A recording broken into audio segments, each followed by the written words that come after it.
A brightly lit villa in the woods, inhabited by a kindly elderly couple. The place looks warm and cozy, but there's a big secret behind it.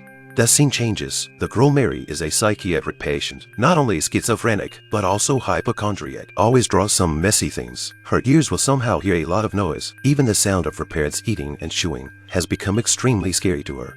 Even the sound of her parents eating and chewing became very scary to her. When she heard her parents having sex at night, she couldn't sleep the whole night, and the earphones couldn't help her to cover the sound.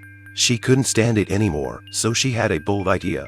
Seeking up the scissors and approaching her parents' room, she pried open the safe, took away a bunch of money, and decided to leave the home that had brought her to the brink of collapse. Through inquiries, she learned that the villa in the forest is very quiet. She decided to come to the temporary boarding here. The old couple who greeted her were kind and had always lived here. Although far from the city, they have spent many years here and have welcomed many new residents.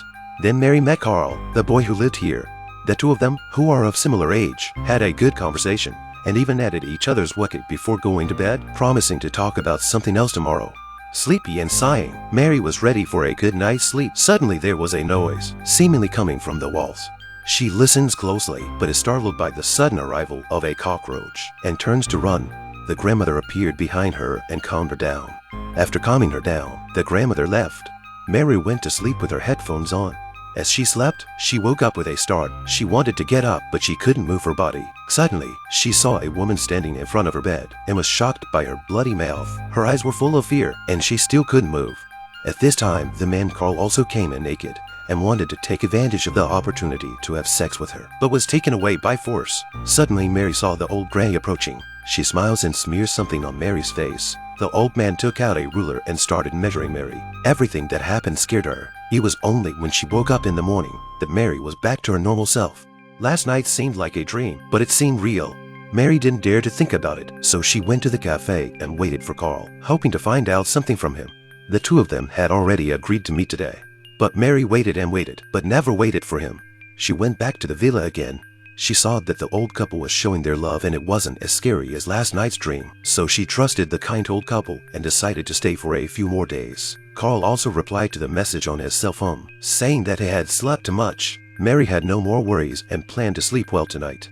Who knew that the unusual voice rang again at night? The woman got up and quietly opened the wallpaper on the wall, only to be horrified to find what appeared to be in there. Calm down, she continued to search for a secret door, and sure enough, she found it. Turning on her cell phone and shining the light inside, she was shocked by the dried-up corpses imprisoned inside. At this moment, she believes that this villa is really not safe, and the dream last night should also be true.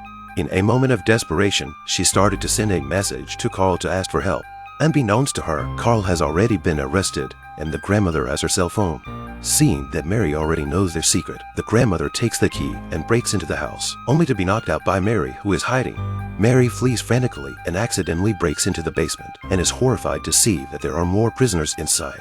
She runs out of the basement and tries to escape through the front door, but the old man stops her and knocks her unconscious. When she wakes up again, Mary is tied to the dining room table and injected with an anesthetic by the old man.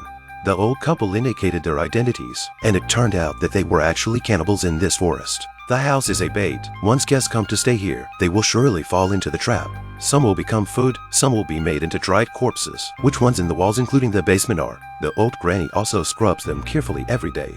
Facing Mary, who couldn't move, the grandmother smiled again. It turned out that they had already helped her to make the wooden box in advance by measuring the size. As long as she obeyed and allowed herself to sew up her eyes and mouth, she could be put together with Carl. Mary was terrified. Tears were falling down her face.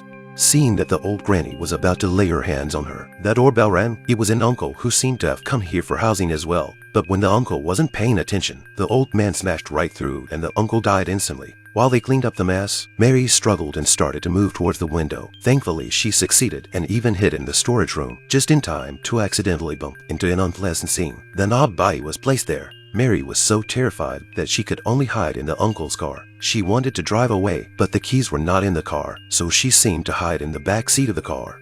At this point, the old couple put the uncle's body in the driver's seat, decided to create an accidental death, pushed the car off the cliff, including the back seat of the car. Mary also fell down. When she woke up again, Mary was already in the hospital. Luckily, she managed to save her life and returned to her home where there was no warmth.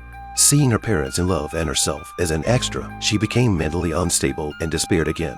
So, she returned to the forest house of her own accord, for no other reason than to free herself. She lets the old couple turn her into a vegetable and finally puts her in the custom-made wooden box. This is the 2020 American horror movie Books of Blood. The story is grotesque and horrific, but also thought-provoking. The heroine breaks into a cannibalistic trap, nearly dies, and then comes back from the dead, but chooses to go back and be killed by them. This video tells us one thing: the biggest regret in life is to insist on what you shouldn't insist on, and give up what you shouldn't give up. I am Soul Movie. If you like this video, please give it a thumbs up, comment and subscribe to my channel. See you next time.